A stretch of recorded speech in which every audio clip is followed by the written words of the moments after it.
All right, welcome back, everyone. This month at Steve's is all about allergies, and I'm thrilled to be joined by the wonderful Julie Ann Lee. Now, Julie is an associate member of the British Association of Homeopathic Veterinary Surgeons. She's a passionate teacher who's helped countless of her fellow vets bridge the gap between human and homeopathic medicine. And she's the founder of the Adored Beast Apothecary.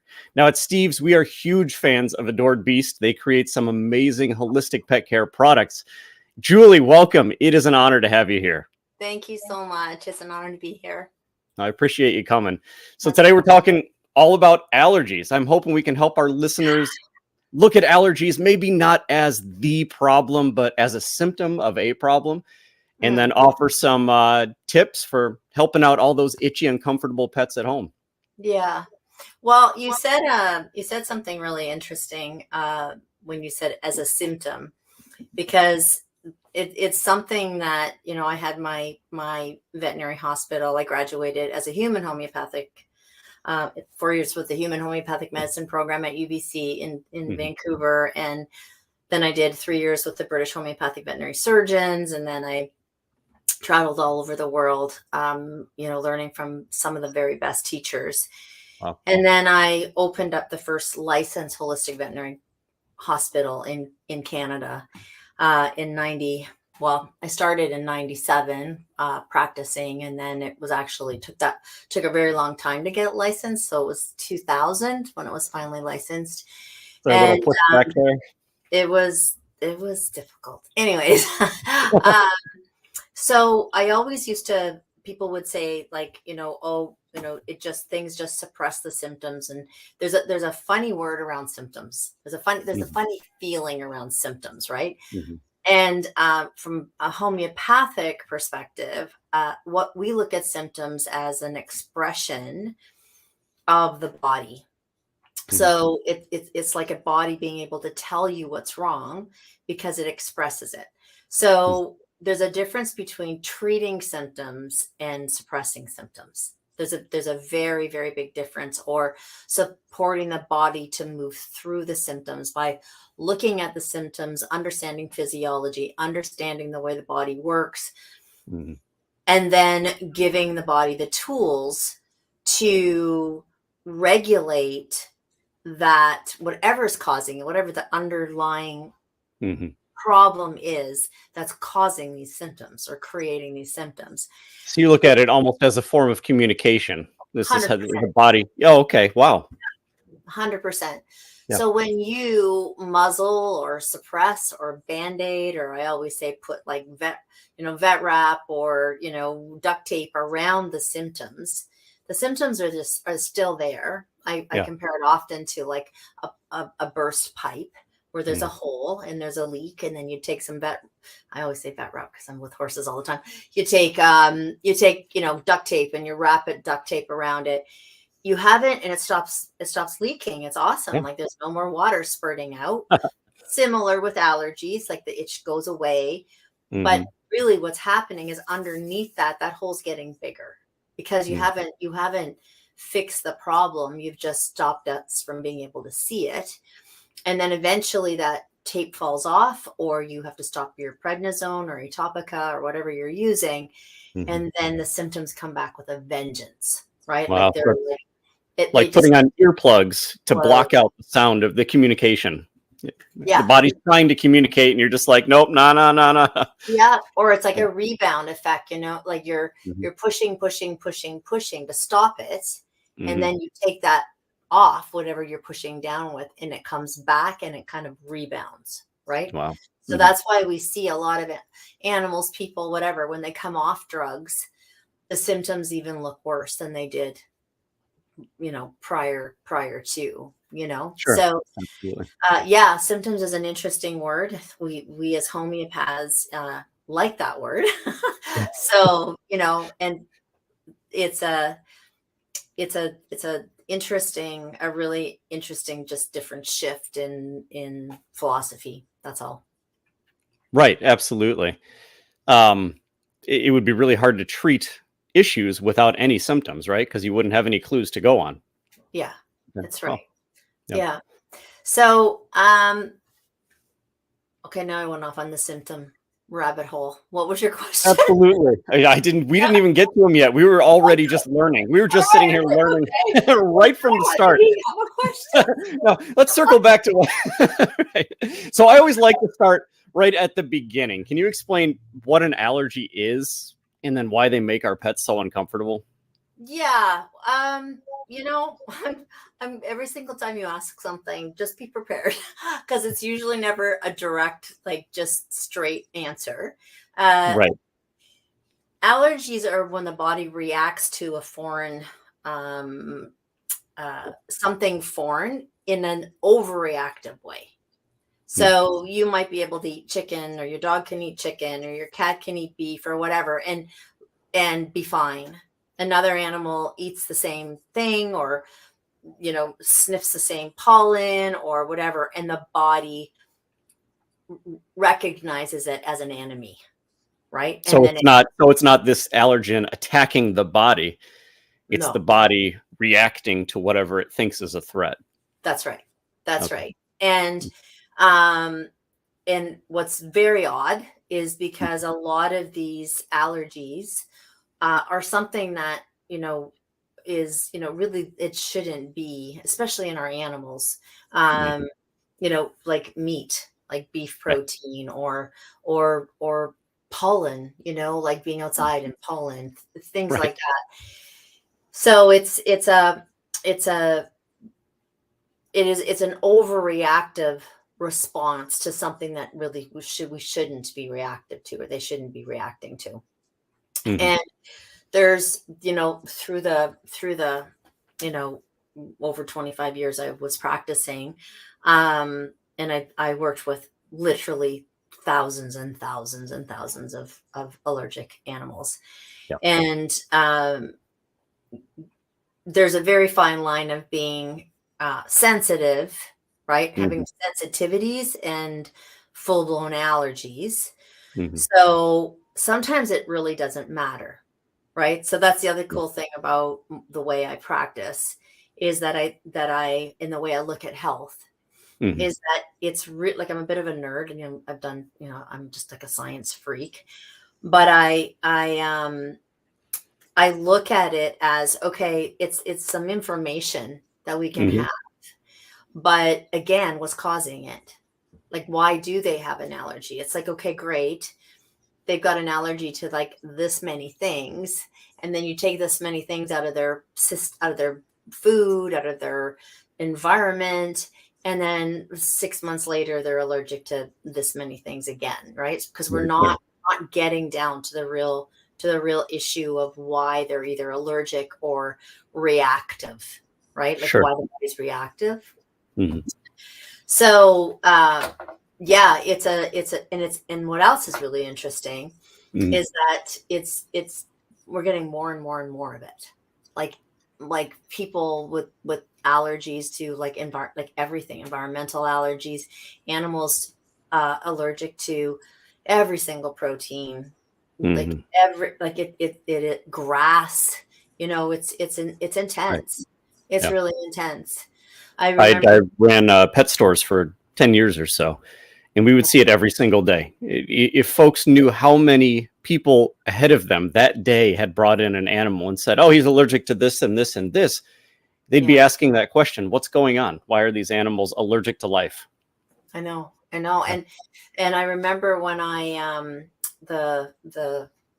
the reason that I mean, we can talk about this a little bit later, but the first product I ever came out with for Adored Beast, um, it was to look at allergies specifically. It was a protocol for allergies, and I remember sitting, because my first little bit, I just saw the worst cases of everything, Right. like everything, Mhm. from cancers to aggression to, you know, really severe IBD to, the worst kind of allergies and sensitivities that you could possibly imagine. I got all the end stage stuff, for Mhm. probably the Right. first 3 years.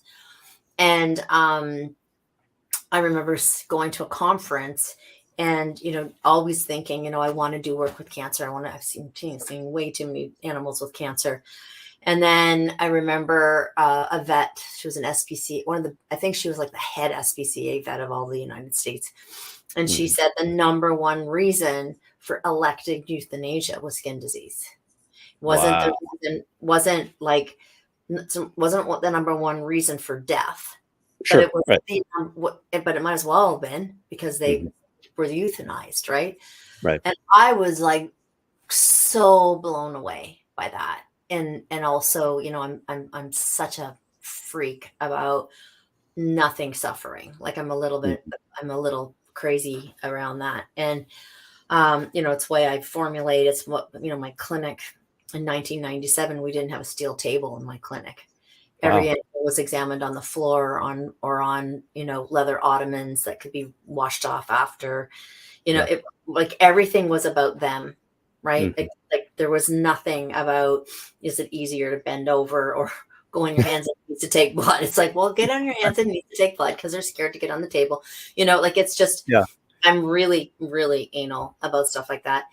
And I Mhm. used to think like, you know, these dogs that are walking around with cones all the time and like quality of life, you know, like Right. constantly itchy.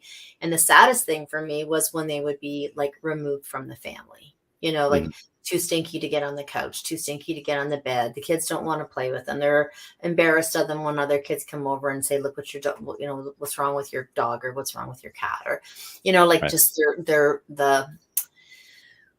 I don't know if they feel shameful. I mean, that might be a little bit presumptuous for me to say that, but the feeling of them being, you know, removed from the family or removed from the pack, just it Yeah. broke my heart. So I really did dig into allergies big time, like Mhm. massively. Hmm. Well, I'm glad you did because you've uh, made some serious headway toward helping pets, right? Yeah.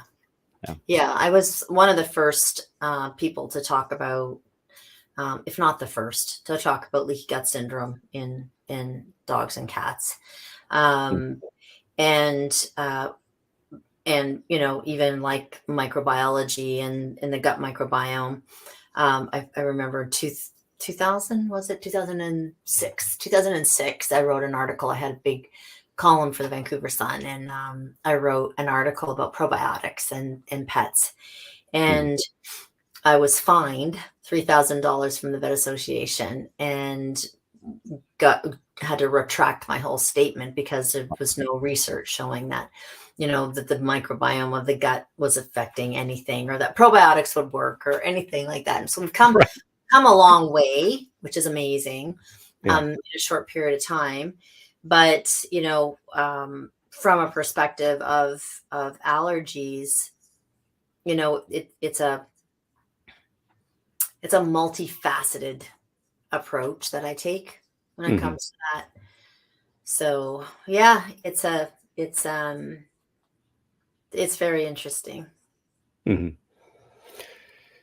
I'm always excited whenever somebody mentions the microbiome or the microbial world. When I was a kid, I think I turned in like 3 science fair projects where I was growing molds or different cultures at home. I was that kid, you know. I've been Yeah, interested in that for a long time. Um, so I would love to dive a little bit deeper just yeah, into that side. You know, yeah. can you give us a little more detail about what's happening inside these dogs? 100%. So my approach to allergies, you know, I'm sure that people would come into you and say, I want to stop atopica, or I want to stop prednisone, or I want to stop Mhm. this, I want to stop phenectopy. And my approach always was like my mom used to say, the turtle always wins the race, right? So it's like slow and steady, slow and steady, slow and steady. So to me, the gut, especially with animals, but to me, the two big things with health with animals is clearly food. Mhm. But what is the food going to do if the gut can't convert that food into vitamins, into short chain fatty acids, into minerals, into protein, like that can be synthesized and absorbed by the body and utilized by the body. Mhm. So what was starting to happen for me is, because I was a homeopath and I was, you know, fairly new, it would take me a while to figure out what remedies I'd want to give. And so the people would come in and we would take cases, and I would go, Dr. Roosh was like the main veterinarian at my practice. And him and I would, dig into all different things and decide what tests we wanted to run and all that. But in the meantime, and what remedies I wanted to get, what remedies I would have to work on that for a bit. But in the meantime, I always sent them home with a diet change, right? So, raw food, maybe home cooked initially, then raw, moving into full raw food. And ultimately, often, not every single time, but often they would get a GI upset. And, whether that it was at the beginning or the middle, or, if I started something, it didn't matter how slow I would get. They would either get, soft stools, or they would get mucousy stools, or they would have, too hard stools, constipation. Right. I'd always wind up dealing with their gut. Mm-hmm. And when I did, whether it was cancer, aggression, skin disease, it didn't matter. I was starting to see a pattern in, wow, when I do this, whatever their chronic problem is, either starts to get better, or I don't mean flatline, like stop working, but the cancer doesn't get worse, or they kind of like stabilize. They don't kind of go forward and back and then forward and back. I saw this sort of stability and real difference in whatever disease I was working with. So I started really, really digging into it more and more and more. And I was, because I was in the human field initially, I have lots of friends that are naturopathic doctors and human homeopathic doctors and veterinarians, obviously. But I was really started digging into microbiology, like big time. And I started to follow a pediatrician that believed that the gut basically was everything for the immune system, for everything, mental health and gut brain access and the whole nine yards. So I started digging in more and more, and then I started really researching this leaky gut syndrome, and that was a long time ago. Like that was, my gosh, probably 2007, maybe 6. Probably around the same time I was writing. And the more I looked at the immune reaction that happens with leaky gut, the more everything was making sense to me. Especially when animals are on processed food, they're given antibiotics sometimes, right? Some clinics give antibiotics when they spay and neuter them. So you're looking at antibiotics when they're 6 months old. Wow. And then, sometimes they get vaccinations, and then they'll wind up, getting, puppy vaginitis from it, or ear infections from it, or whatever. And then they go on antibiotics then. So they're getting dysbiosis at a really young age, like really, really young age. So, and then we don't know, what did the mother have? Like, was the mother fed dry food and not very good food? And was her microbiome damaged? Because then the puppies are coming out with, really inadequate gut microbiome. And when people think that, they only think disease, right? They think, oh, if my dog doesn't have a good microbiome, its immune system is going to be like depleted, right? But it's the opposite too, right? So when you don't have the right gut microbiome, you have this thing called the mucosal lining, or the junctions of the gut.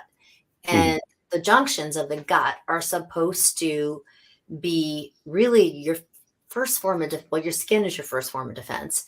But then that is sort of like the second form of defense, before even the liver, the kidneys, like any of what we look at as our detoxifying organs. Those are not secondary, but they're next in line after the gut detoxifies. So part of that detoxification process is, these junctions, if you think of them like a tea strainer or a cheesecloth, they're supposed to be very tight, and the body's supposed to be digesting the food and the chemicals and the drugs and everything that goes in there. Only what's supposed to go through that cheesecloth is digested food that has been turned into the proper conversions of our vitamins, minerals, proteins, and things like that. But when dysbiosis happens, it traumatizes it. So I used to call, sometimes people wouldn't like leaky gut syndrome, so I would just call it gut trauma.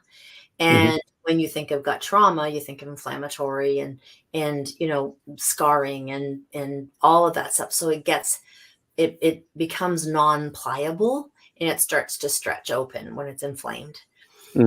When the animal eats something, or the person eats something, or when we get, toxins in our bodies, instead of it being able to be, maintained in the bowel and then sent out through the excretion formula, feces and urine, and it just goes through into the bloodstream.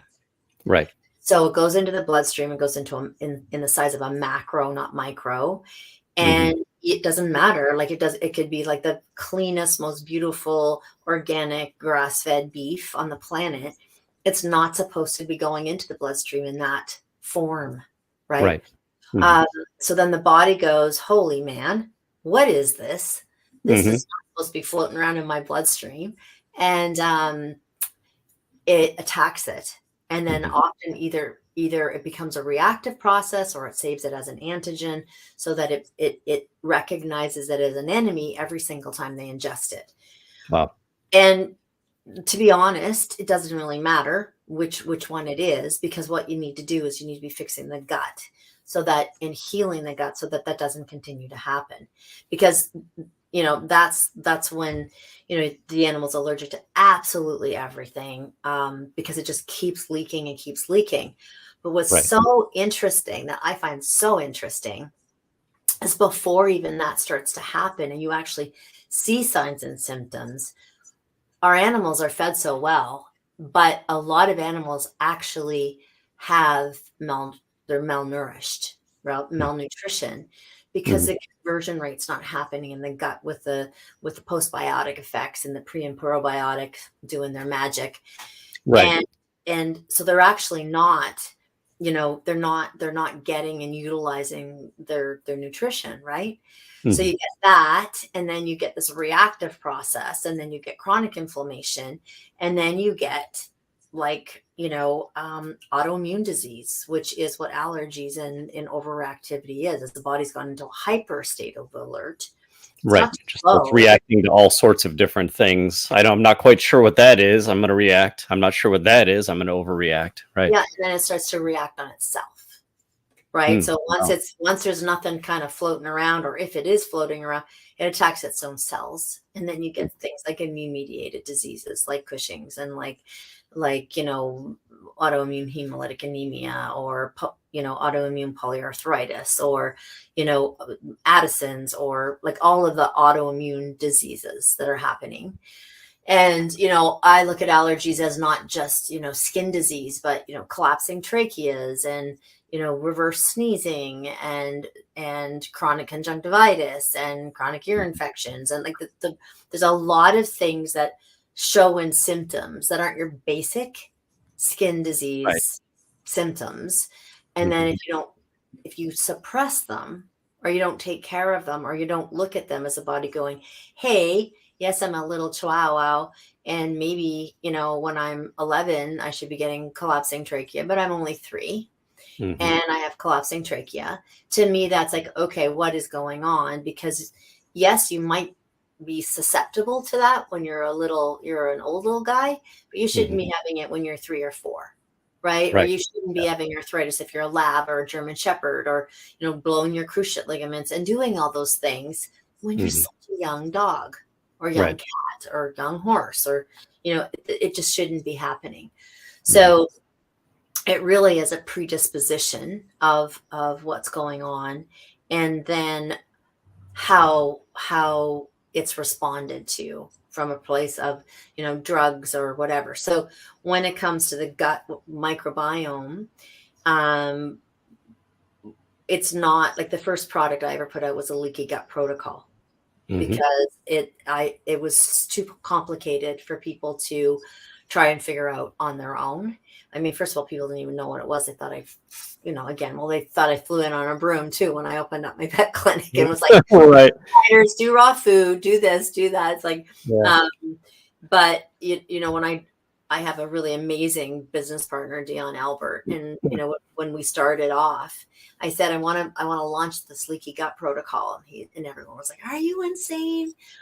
No one's going to buy that. No one even knows what it is, blah, blah, blah. And I said, well, I have to, because this is why I have ABA, because I helped so many thousands and thousands of animals at my practice that my goal of ABA was to be able to put it out in a bigger way and help people understand it. And when you're trying to deal with allergies and you're looking at the gut, it's not just, oh, let's throw a bunch of probiotics in it. So do I have a minute just to say the philosophy of what I do with the gut? Yeah, absolutely. I'd love to hear it. Yes. Okay. So the way I look at things in life in general is I look at like what started it, what's the physiology, how do I maintain it until it's healed, and then where's it going to go down here, right? Like it's like I look at things from a very, very high level. And so for me, it was like, I'm not going to heal it overnight, right? So what do I do? What do I do to create the least amount of overreactivity in this animal's body until the body can heal? So the first thing I started with, I'm a very big believer that we over vaccinate our animals. And I'm not an anti-vaxxer, but I think that we vaccinate them for too many things. I think we vaccinate them when we shouldn't be, like when they're sick or when they already have an allergy or an ear infection. I feel like our vaccines are just really misused and misunderstood and thought to be inert and not harmful. And that's farthest from the truth. They can be incredible and life-saving, and I have nothing bad to say about them from that perspective, but I have a lot of things to say about them for how they're used. So the first thing that I do, which is what I did in my practice, is I would give them something called an anti-vaccinose homeopathic remedy, which helps the body to detoxify from the overreactivity that is often caused from vaccines. So it starts off with that. And then what we do is we give them, it's like, okay, well, the molecules are going through too big. It's not going to heal overnight. So how do I get these molecules? How do I get the animal to actually be able to have bioavailable food if the gut's not working correctly? And how do I get it that when it is digested and while it's digesting, if it does enter into the bloodstream, it's as least reactive as possible. So we add digestive enzymes in to try and break down the food and help the body absorb the food as quickly and efficiently as possible. And then you're looking at everything to try and heal the gut, like, slippery elm and DGL and marshmallow root and acetylglucosamine. And, there's a million different things that are soothing and help. I always call build slime, which means like create mucus, right? So that it starts to be so it can bend again, right? So that's not so stiff. Yeah. And then repopulate the gut with a species oriented prebiotic and as many strains of probiotics as possible. Right. And then support the liver, because the liver gets trashed when it comes to leaky gut. When the gut is leaking, then the liver has to work overtime because the gut isn't detoxifying like it's supposed to first. So a lot of animals have high liver enzymes, and for the ones that don't, eventually they do, because the liver just can't do all that work on its own. So then they're also given a liver support in it. And, that's my philosophy of how do you heal the gut. And then there's one more thing that's unique to us for sure. When I used to look at ultrasounds and stuff, and people would be like, oh yeah, my dog has inflammatory bowel disease, or my cat has really bad inflammatory bowel disease. And you look at the ultrasound and, there's thickening. So they're explained that we are, we're told, or we tell our clients, or the clients are told, that there's thickening of the bowel. So even if you heal the gut, what happens when you heal something, right? It's like you get a scar. Yeah. So if I cut my hand and I heal my hand, then often maybe there's going to be a scar there, or an adhesion. You have surgery, right? And the surgery goes, brilliantly, but then you start forming adhesions from going in and cutting. So I created this homeopathic remedy to help at the same time as that the junctions are trying to heal. This homeopathic remedy helps to break down scar tissue.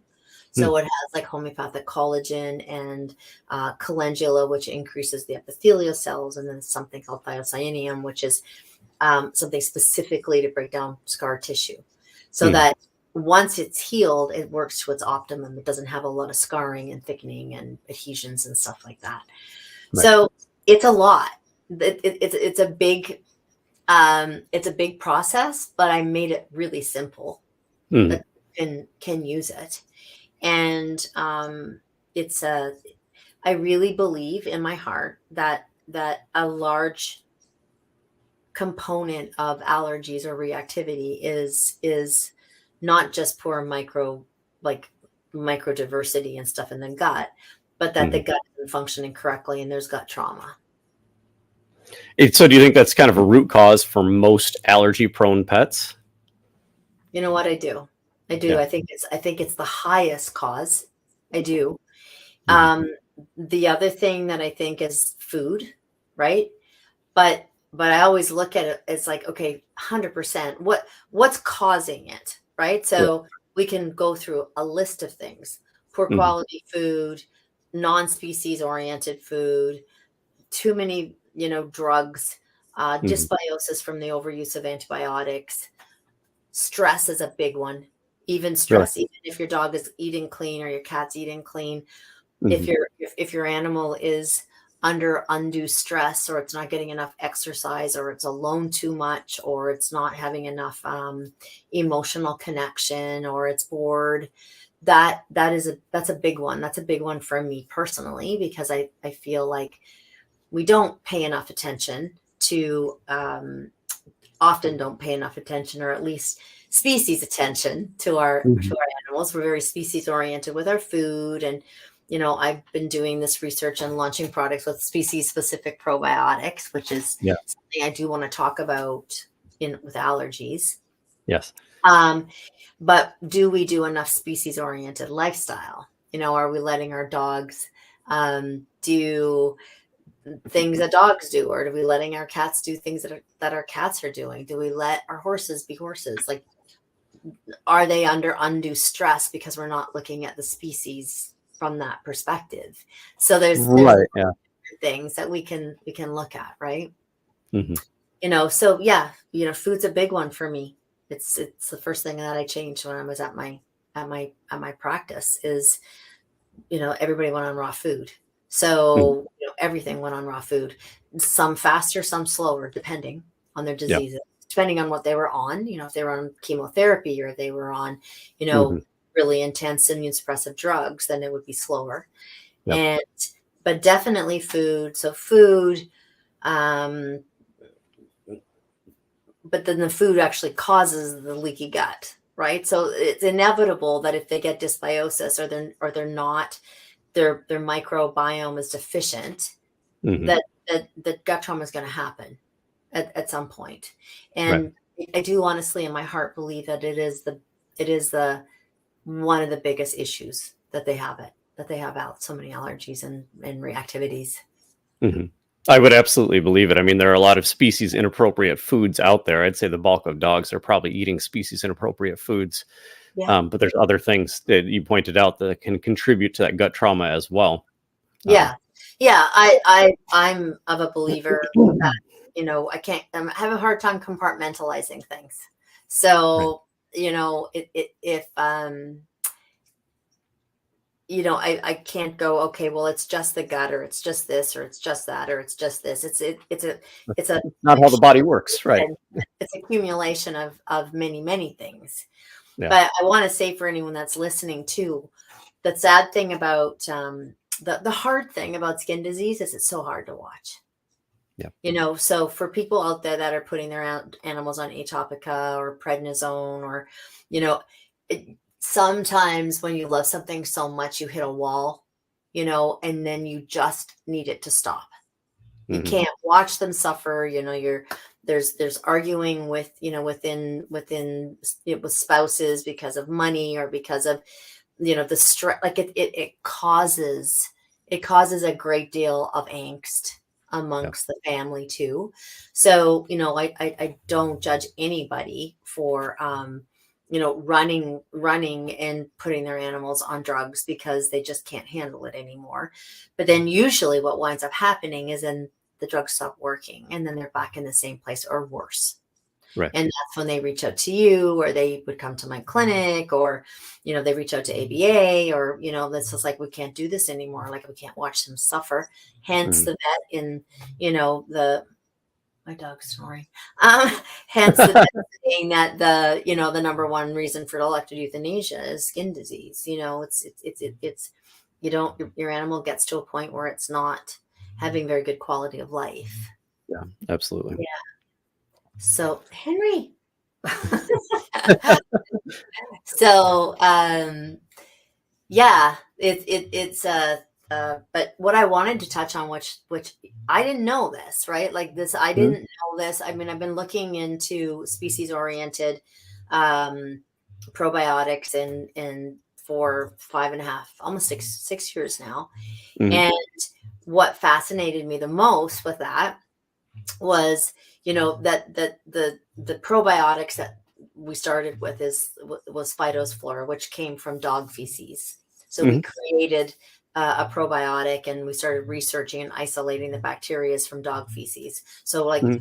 dog to dog, horse to horse, cat to cat, and looking at, okay, well, what are these like, right? So first thing is like, do probiotics even live in a dog's gut? If it's not, like, do we know how, do they stay viable in the acidity? Because they're very different than people. Right. Sure. Really different. They're, they're not like cows at all. And a lot of it comes from, lactose and things from cattle. So like of regular bacteria and of probiotics. Right. But the first thing that was amazing, it's like this isolated strains that we chose were completely suppressed or contained E. coli, salmonella, and clostridium. And it's like, well, of course it did, because if it didn't have that ability to combat or restrain or manage these terrible pathogenic bacteria, dogs wouldn't have been evolved, right? Because they're eating raw meat, they're eating dead days, Right. Things that have been laying there for a while. Yeah. a while. So I was like, oh my God, well, of course it does this. This makes complete sense to me. Yeah. And then the next thing that blew me away, that made me more excited about probably, well, I shouldn't say that because I'm doing cancer research too. But one of the tops was that they created immune modulation. So what immune modulation means is that if the immune system goes too high, where it's overreacting, right, it helps to modulate it and bring it down. When it goes too low, where the immune system might then, be susceptible to bacteria and viruses and things like that, it starts to bring it up. So it has kind of a normalizer. It has the ability to modulate it. Wow. And I was like so blown away by that, considering how much of the immune mediated diseases that we're seeing, right? It's like, okay, this is screaming at me that we are really kind of like missing the mark of what's going on in animals' guts, right? Like we need to be looking at their ancestors. We need to be looking at what's going on. So from that, we did a cat one, and then we did a wolf one. And, cool. yeah, it's really exciting. So, when you're looking at bringing in all of these great bacterias, it's fascinating how they work, because hormones play a big part of allergies, huge part of allergies. Really? And the hormones are regulated by the gut. So, and dogs and cats are spayed and neutered, right? Early. So they lose their sex hormones, which then unbalances the rest of the hormones because it's this, wonderful, waterfall kind of effect. And then you take something out and so many things, cortisol and the body telling the body to produce collagen, and which is with skin, like that's all Mhm. hormonal. Everything is Wow. hormonal as well, right? Mhm. So when I talk about the gut, I say to people, the gut is like the all the systems of the body is like an orchestra, right? Like think Yeah. of it like an orchestra, and the gut is the conductor. It kind of tells the horn system what to do, and the drums what to do, and the violins what to do, so that it's this fine, beautiful, symphony of this incredible body that works. And Right. if nobody's managing it, and including Mhm. the brain, the gut actually does tell the brain what to do, not vice Mhm. versa. And and when that's out of whack, everything gets out of whack. So it's a really important part of the body. The gut, it sounds like almost the most important part if you could rank them, but Yeah. Yeah. it's, I mean, it makes sense. And the gut is also probably just about your biggest interface with the world around you, right? I mean, your skin is definitely, it is a permeable barrier, but it really provides a lot of barrier. Whereas your gut, everything is going into it and being analyzed and interacting with you in a very intimate way. Um, Yeah. so it makes sense that it's such a powerful part of you. Yeah, it really is. And the more I always say, I've been in gut health and microbiology and working with allergists and stuff for a really long, like 27 years. Mhm. And I feel like I still know nothing because it's so incredibly complicated. Yeah. Like it's just, we used to think that, just, put some FOS or put some fructose in and put, to feed the bacteria, like a Mhm. prebiotic. And, I've been doing research now on using functional prebiotics and the difference of postbiotics, because yes, it will feed the bacteria to make the bacteria, feeds it so that Mhm. it remains viable. But what happens is you look at postbiotics is sort of like the it's the post effect of the workings of the pre and pro, Right. right? So that's what happens. And the more I'm looking at prebiotics and using functional prebiotics that have more other medicinal value besides just sugar that's Mhm. giving, feeding the bacteria, I'm seeing even more interesting postbiotic effects. Like what happens with those two partners, gearing up, and then what's their baby kind of, like look at this incredible thing that they just manifested Yeah. because that happened, Wow. so it is, yeah, it's so incredibly interesting. But for anyone out there who has an animal that's suffering from allergies, food, healing the gut, getting really getting into, making sure that you're paying attention to what kind of probiotics, do they stay Right. viable in an animal's gut? Are they what kind of prebiotic are you using? How are you going to soothe out and make and get those junctions healed again, you Right. know? And then while I always try to put them on, we talk about novel proteins, right? Mhm. Like novel Yeah. proteins, simple proteins. It's not the solution, but Right. in term, what it does is when you're doing all of this other stuff, it gives the body a minute Mhm. to breathe, and so that it can try to like communicate with each other so that it can heal. rather than Right. oh, okay, you've just fed me something that I'm totally allergic to or I'm totally reactive to. Right. Just allows them a minute to breathe, to Yeah. be. We don't have a wanted poster put up for emu yet, so we're all going to chill and not worry about it. Yeah. Yeah. I get it. Yeah. Yeah. So I'm a big fan of that. Hmm. I'm also a fan of just doing everything else. Like one of my suggestions about allergies is doing masks, right? Hmm. Don't stop bathing them, because every time you bathe them, you're destroying the skin microbiome. So you're even you're taking it down even a notch more of their ability to be able to protect itself. And I do a lot of crazy stuff, make sure that nothing they're lying on is synthetic. Nothing. Everything needs to be cotton. Hmm.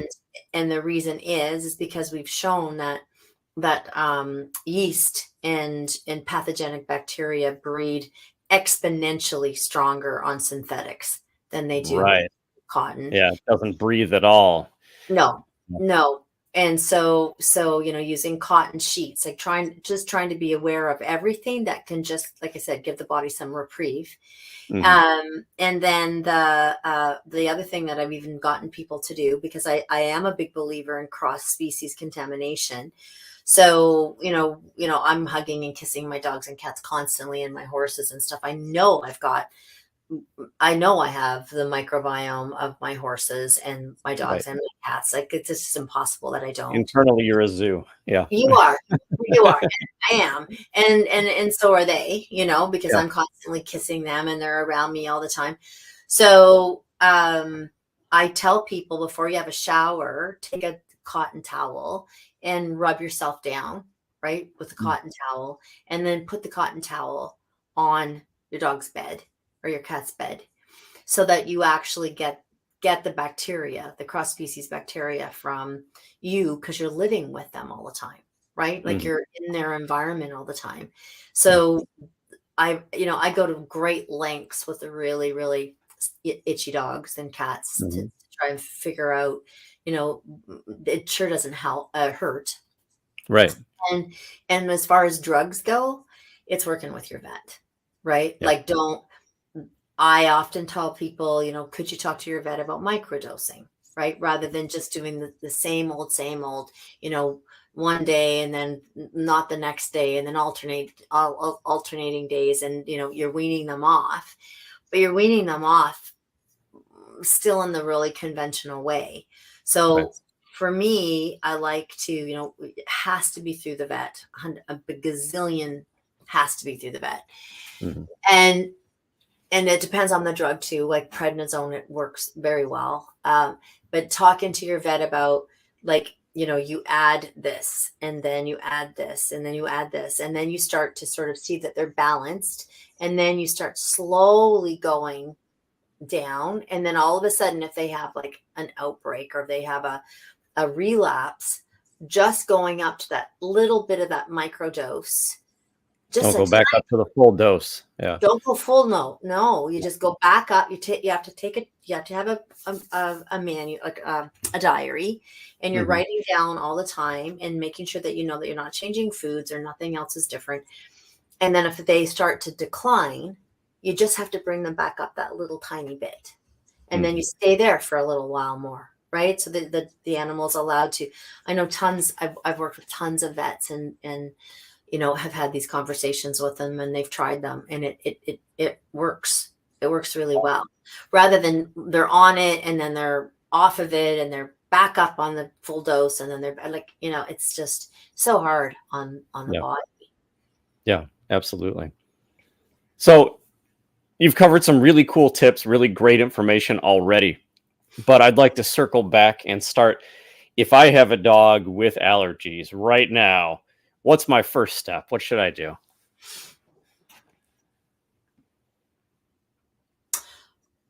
If they're on kibble, Sure. I would Right. get them onto raw. Hmm. Then once they're on raw, then I would start looking at healing their gut. And I'm not on here. Believe me, I'm not on here to go, oh, everybody runs out and gets a leaky gut product. But it's a really simple way of being able to make sure that all your boxes are ticked with that particular problem, right?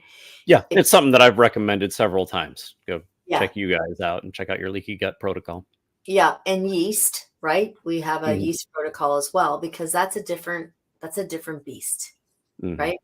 So they get itchy, they scratch themselves, right? Then they get secondary staphylococcus usually, because they're scratching themselves and they're super itchy and they're, and then they're licking and, and then they get secondary staphylococcus, and then they go on antibiotics. So then they go on antibiotics, and then they go on steroids, and they go on all of this stuff. So when they go on antibiotics, then often yeast will happen, right? Then they get, and then they get an overabundance of yeast. Yeah, you're taking out part of the microbes in there, and so that others can proliferate and start taking over.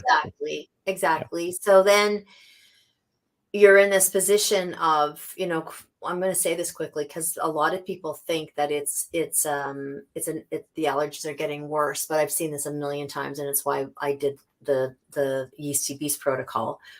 And that's that when you have yeast, everyone knows what yeast looks like. Usually people with dogs with allergies, that it's blackened skin, it stinks like corn chips, and it gets thickened, and it's really crazy itchy, crazy itchy. And I think there's like 15 different toxins that yeast produce, right? Wow. And one of them being, what's nail polish remover called? Acetone. Acetone. One of them being acetone. So that's, how much the acetone stings and burns and stuff like that. So what happens though, people will run out and buy a ton of probiotics and ramp up the dog's immune system. And then all of a sudden it looks worse. It looks like the yeast is getting worse. And what's really happening is that they're getting a Herx reaction, which means that they had so much yeast that they start dying too fast. And when they die too fast, I call it the yeast skeletal graveyard. And they die, and they produce sometimes 3 and 4 times as many toxins. Wow. So, and when they do, it looks like the yeast is getting worse. So then they're freaking out. They go back to the vet. They go back on ketoconazole, and then the whole Ferris wheel happens again. It just keeps going and going and going. So for me, my philosophy with that, again, is less is more. And when something has a yeast problem, you can almost guarantee they have leaky gut, because those little things look like barbed wire almost, and they attach themselves to the gut lining, and they just make a mess. So I always say you just kind of do 2 weeks of the sort of the yeast protocol. If everything's going well, just keep going. And I formulated it so that there's a really strong philosophy behind it again, which is about we're starving them. And then we put this enzyme in that helps to ingest the yeast as they're starving, right? Helps to break the yeast down before it just becomes this big graveyard of stuff. And you get a Herx reaction. Wow. There's no probiotics in it, right? Because then what we're trying to do is we're trying to weaken them and then attack them and then destroy them, right? And then heal the gut. So some animals do really well with doing 2 weeks of that, giving them a break, doing 2 weeks of leaky gut, then going back to 2 weeks of the yeast, so that you're kind of doing this war dance with them, right? So you're sort of attacking and then repairing, attacking and repairing. Or some animals don't have that much, and you can just go on the yeasty beast protocol and then at the end go on a leaky gut protocol. Right. But the other thing I did want to say, we should all have, animals and people should have yeast in our gut. We should have pathogens. We should have yeast. We should have all of these. You want diversity, eat diverse things. And, Mhm. as people that are like, okay, well, no, we have to eradicate this. Someone Right. decides no more of this bacteria. This E. coli is bad. This is bad. Yeast is bad. Everything's bad. So we have to go in with a bomb and Yeah. like destroy everything. And Mhm. that's so not what we don't want to do that. We want Right. to find this really fine balance, Mhm. because when you do that, the gut stays, I always say the gut stays educated. If we Absolutely. if we get rid of anything that it's like us getting viruses and children getting viruses and stuff. It's like you get sick, the body destroys it, and then it remembers it, and it becomes much wiser. Mm. It becomes immune. The immune system becomes wiser and more educated.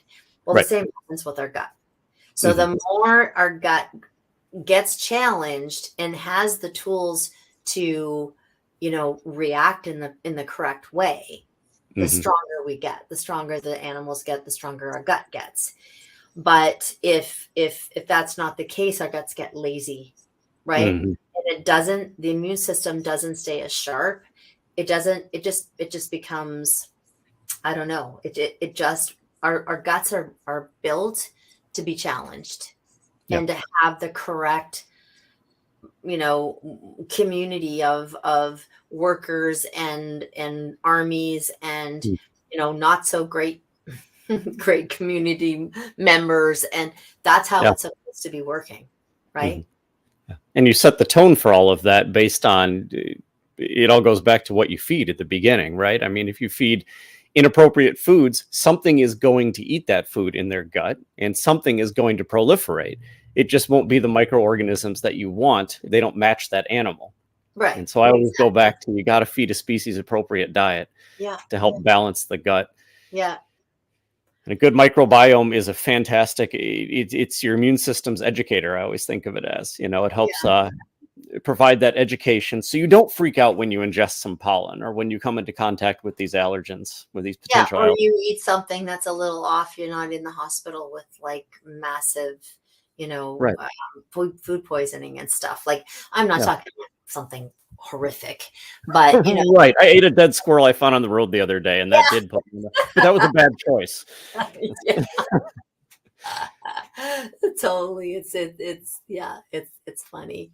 But yeah, it's a really fascinating uh thing to really look into. And I just think it's just really important. I followed a scientist for a very long time. He was from Chicago, and he went and did some research on the oldest living tribes, Mhm. and it was in Africa. And when he went, like, these were people that were living to 115, 113, 120, Wow. Yeah. and not like on life support, like Right. still hunting when they're 95, still actively being engaged in what was going on. So he Wow. went, and it didn't take him long to really understand. Like, in 1 week, they ate 300 different species of bugs and plants and fruits and twigs and roots and proteins and Right. guts, and it was Yeah. just so diverse, right? Yeah, So these are things directly from their region as well. So they're not only getting species appropriate bacteria, but they're getting very region appropriate microbes as well. yeah, and prebiotics and Right. functional everything, right? Wow. And so he wound up getting I think he was there for 3 months, and he Mhm. wound up getting a fecal transplant. And when he went back, he tried everything in his power to eat as much um, diversity as he possibly could get back Right. home. Mhm. And he kept doing fecal tests to see if the microbes were, staying viable. And Yeah. they did for a while, and then they just quickly disappeared Wow. because he just couldn't keep up with it. So when Mhm. people say to me, "Oh, do you always have to take probiotics, or do you always have to take something that stimulates and educates and creates creates this, perfect balance, or this as close to perfect balance as possible in the gut. And Mhm. I say that you do because, we just aren't at that place yet, right? Right. Where we can go back in time and get that diversity. It's something that Right. I'm studying now, right? It's like Mm. looking back. That's why we did the wolf. Mm. Looking back at guts that haven't, like virgin guts that Yeah. haven't had, that are intact, not Mhm. neutered, haven't had antibiotics, haven't had, a lot of chemicals and things like that, haven't been eating Processed processed foods. food, Right. all that. And it fascinated me because these dogs are these wolves are like 170, some of them, right? Like big, Mhm. big Yeah. animals. And how are they surviving? They're like living in the harshest conditions. Um, they can have babies when they're 10. They're still having babies when they're 10 years old. These big dogs. Our big Yeah. dogs aren't even seeing 10, Right. right? They're dying before they're 10 when they're that Yeah. big. They're who's stitching them up and giving them antibiotics, right? And they're still Right. surviving. So we did a probiotic out of wolf feces, a wild group of wolves, a wild pack, Mhm. and um, it's been showing all kinds of cool things.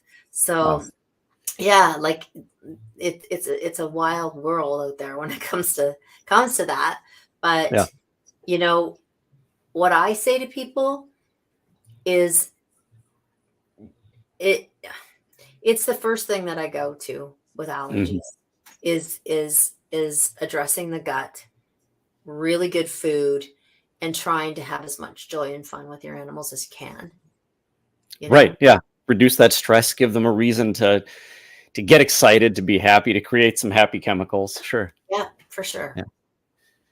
This has been fascinating. I love how we started on the skin, and within 3 minutes we were in the gut, and we stayed there for the rest of the time because, I mean, it really is such a powerful part of the body, and it's a part that we've abused for so long. Yeah. Yeah. Yeah, and the skin microbiome, like the amount of times that people bathe their dogs when they're have Right. allergies, you're just pouring fuel on the fire. I understand that Right. it gives them relief and it helps them to not be so stinky, and I fully Mhm. embrace that. But you can just use water, and we have, like I said, we have this mask where we use a probiotic and we mix it with either kefir or raw yogurt, Mhm.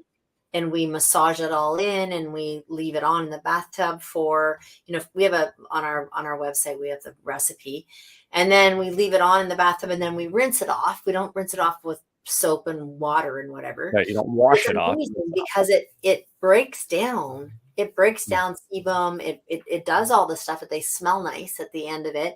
And then I get people to take a spray and use green tea, chamomile tea, Mhm. and spray it on their coats and then just leave it on their coats and don't rinse it off, right? Yeah. And that helps to leave on, antioxidants and anti-inflammatories, and calms and cools the skin. And Mhm. there's lots you can do besides just grabbing the Right. anti-yeast soaps and the in bathing them, you Instead know? of going to war carte blanche, just scrubbing everything off, instead you're putting really, really carefully thought out things on the skin, soothing the skin, but also leaving these things behind to make them available for the skin to get healthier. Exactly. Yeah. Wow. Mhm. That's brilliant. And that's Yeah. what I love about what you guys do is you're very thoughtful and measured in the way that you guys look at all of this over at Yeah. Adored Beef. Yeah. Yeah, comes with sort of being in the trenches of when I actually sold my last hospital. It had to go through, like, someone had to come from the bank that give a loan to the person that was buying it. Mm. And so they did this audit and they were blown away because throughout my clinics, I'd seen over 35,000 animals. Wow. So and because I'm not a conventional practitioner, it was difficult with the vet association, and I went through a lot with them, but it was the best thing that ever happened because I had to figure it out that way. Right. Yeah, I had all these drugs at my fingertips, and I was able to work with, like, I could do whatever I wanted, my tests that I wanted. I microdosed with Dr. Roosh. I did what I wanted to do. Mm. But when it came down to it, it was like, no, no, no, no. Like, I want to figure it out the way I have the tools. And Right. so that was hard. That was really difficult, and took a lot of time, but Mm. it had to be methodical, Yeah. because you are gonna, there is no other way. There's no other way than being methodical, or you're gonna wind up having the same results as conventional, right? Which Right. is There's no quick fix. Yeah. no, Right. yeah. One thing about homeopathy, for anyone else is out there that is actually super frustrated right now, homeopathy can work as fast as drugs. They can work really fast. It can give them Wow. really quite quickly, and depending, but Mhm. it doesn't have any suppressive effects, right? It can, you're not going to drop the immune system, but you can, while you're doing all of these other things, it can really give them some relief, Mhm.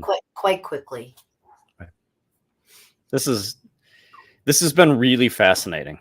I wish we could just talk for 6 hours, because I feel like you have an amazing repository of information that you could share with us, and I want to know more. But Were where you can people gonna? learn more from you? Well, were you gonna ask me about tests? I thought you were gonna Let's do that. Absolutely. Yes. do. Are Yeah, yeah. I'd like to know this, because this is something I've been wondering for a while. Our allergy tests, we're seeing them all over the place now. Order this online, point it at your dog, and then send it in. Yeah. Um, are allergy tests accurate? Some are, some aren't. Hmm. I feel like again, it's like, how much weight are you going to put on it? So if you have funds that you can, do as much as you possibly want to do, Hmm. but I love Jean Dodds. I think she's like Einstein. I think she's brilliant.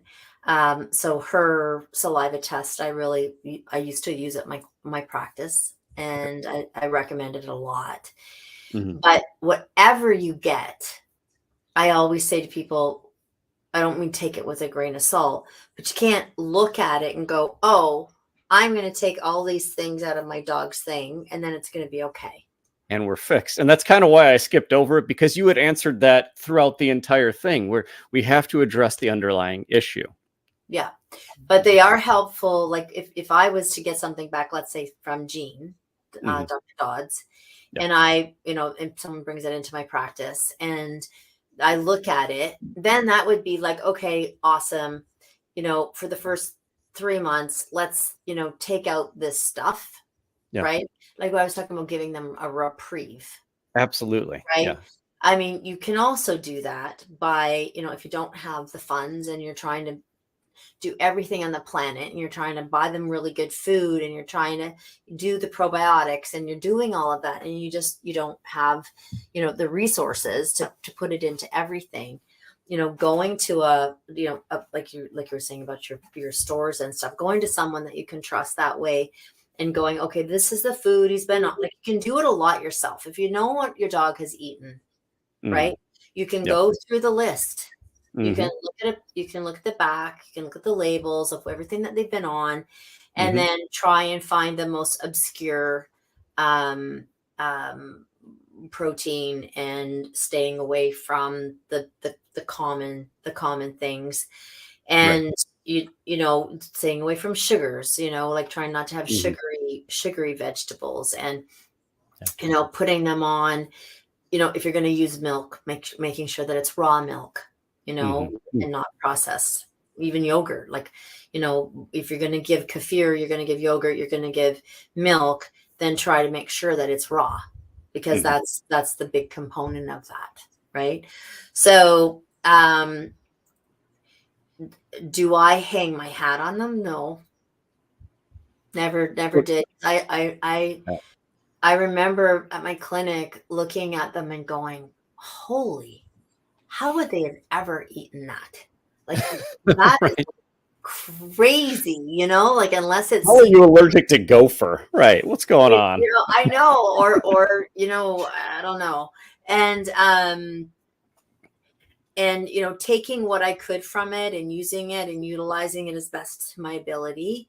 But really going, I mean, granted, if you have a dog that you've rescued, you might not know what he's been on, right? Like, so, there's also this trial and error thing, you can try things, but limited isn't bad, right? Like Right. Absolutely. Yeah. It's not limited, the solution.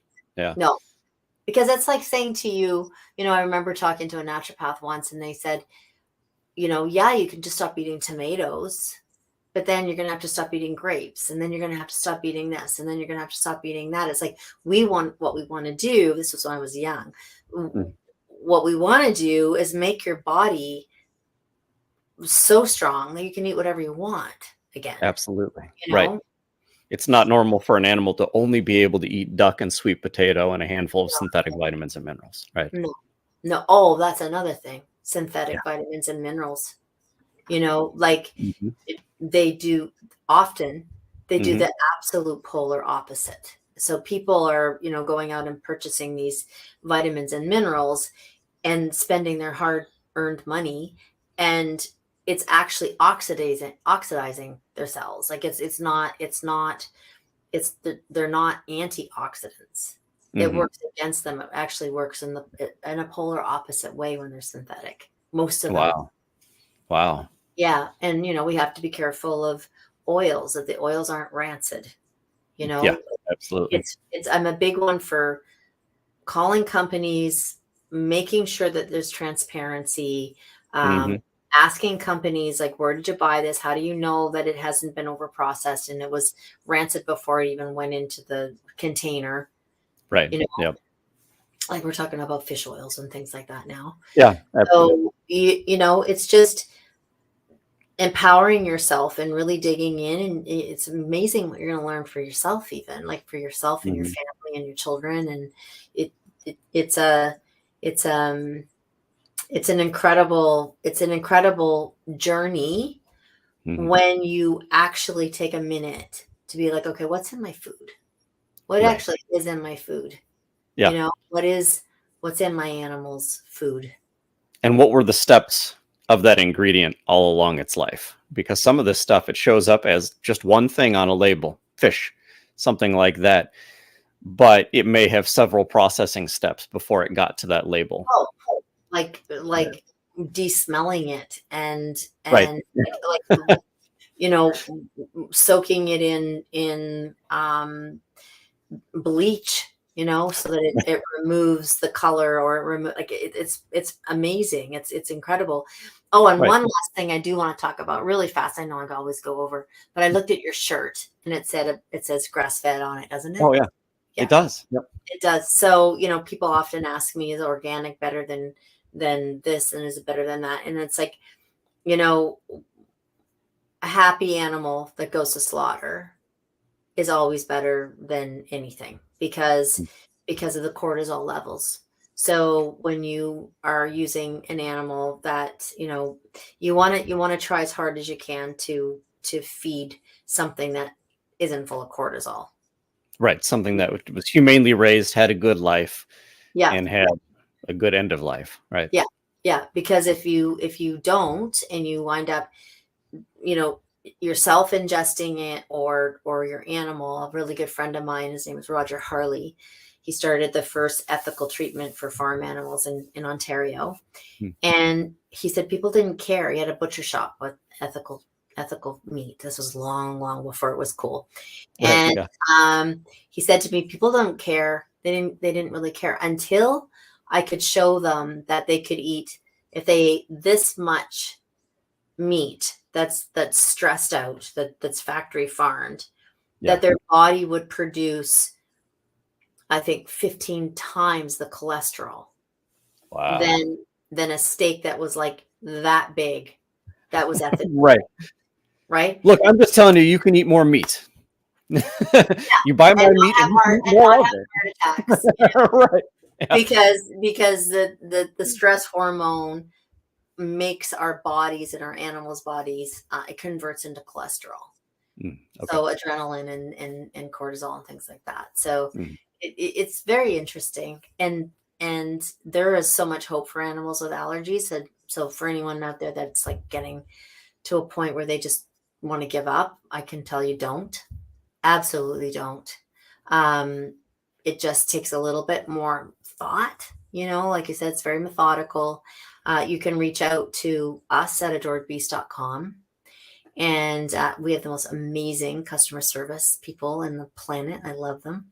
And, if they don't know, even though I've been doing this for a really long time and, we have really pretty big business now, if they don't know how to answer it, then I get it. Like I personally get it still. They reach out to me and say, we can't answer this, right? This is new or something. Right. But they'll give you a lot of help, like a ton. I have sent people to your customer service before and they were thrilled. So yeah, yes, absolutely. Yeah. It's fantastic. If you're pulling your hair out, reach out to them. Yeah, they're a bunch of real animal lovers. And I mean lovers. I don't mean just talk about it lovers. Like right. Their whole focus on life is helping animals. So it's nice. Cool.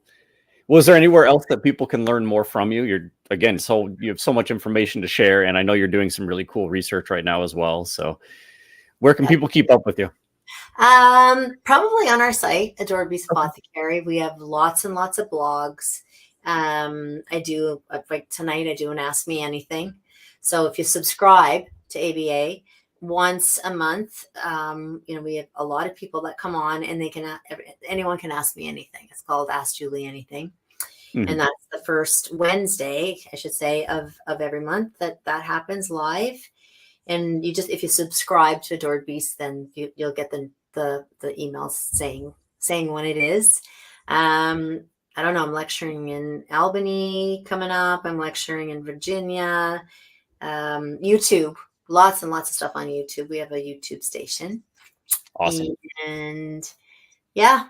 And I'm so excited to sit here and talk with you too, because Steve's Real Food has been like pioneer and it's an amazing. It's so nice for people like me to be able to recommend something that you really trust. Well, we appreciate that. When I was working in stores, Steve's was the one that I recommended. When people came in with all of these issues, that's what first made me fall in love with Steve's. Was I just saw the results time and time again of taking animals, from these heavily processed diets or even these synthesized, mostly natural, but then synthesized, fortified diets, and moving them to a really just natural food. It was such a difference. Yeah, for sure. Cool. Wow. Lots. I want to thank you so much for joining me, Julie. This was a great conversation. I hope we can meet up again soon and talk some more. Yeah, I'm sure we will. I hope so. And I want to thank you all so much for joining us tonight, this afternoon. I hope that you learned some great info to help improve your pets' lives at home. Remember to join us next week. We've got our upcoming webinars and raw food safety. We're going to discuss all of those common concerns about feeding a raw food. And then you get to follow some of our ingredients from farm to bowl to see how it all comes together. That's one of my favorites. And then to end the month out, we're going to be presenting our webinar, Cracking the Allergy Code with Natural Solutions. You can register for that on the Steve's Facebook page. I'll also toss the links in the comments here. So thanks so much for joining, everyone. Again, thank you, Julie. You're very welcome. Thank you. This has been amazing. Anytime. Have a great day, everyone. Go give your dog a belly rub. Take some time to play with your cat, and we will see you soon. Thank you. Bye, everybody.